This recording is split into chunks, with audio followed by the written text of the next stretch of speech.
Oh, snap! It's another Snap review from the Family Gamers. Who doesn't want to be a ninja? Ninjas are cool. They're mysterious, deadly, and silent. When Tiny Ninjas came out on the scene in 2019, we had a ton of fun battling it out as senseis training our deadly ninja foes. How do you get better than that? Well, with Ninja Heroes, of course. This is a Snap review for Tiny Ninjas Heroes, the sequel to Tiny Ninjas. Just like its predecessor, Tiny Ninjas Heroes was published by Tooniverse Games. It plays 1 or 2 players, ages 10 and up. So Asher, what do we think about the art in Heroes? The art in Heroes is good. It's consistent with what we saw in Tiny Ninjas, and the cards are well laid out and easy to read and understand. Just like Tiny Ninjas, there's a little bit of iconography that you have to get used to, but it's easy enough for the 10+ age range to handle. There's also way more dice in Tiny Ninjas Heroes. Yeah, but I really like the dice in Tiny Ninjas Heroes because instead of having engravings, they have these screen printed on die faces.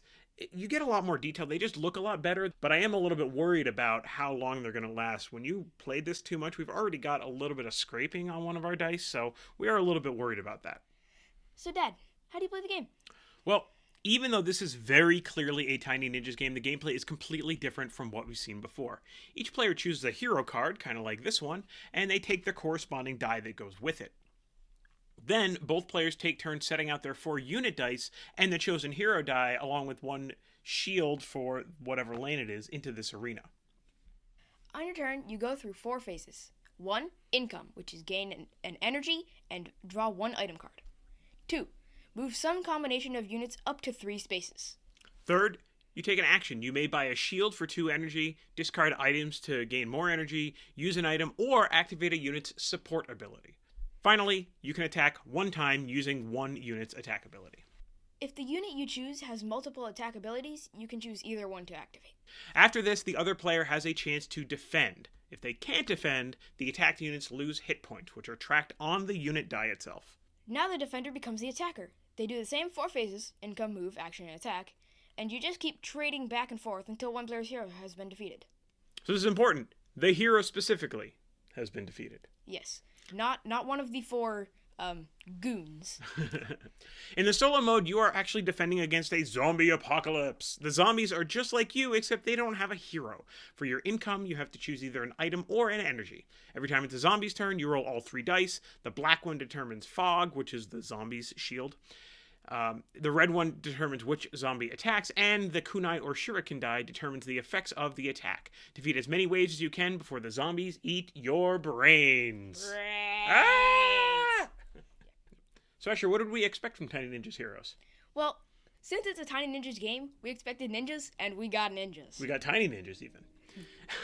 We expected some changes too. Even though more Tiny Ninjas is great, we knew that there would be changes because the expected age range went up on the game from 8+ to 10+, and the game length went up actually quite a bit.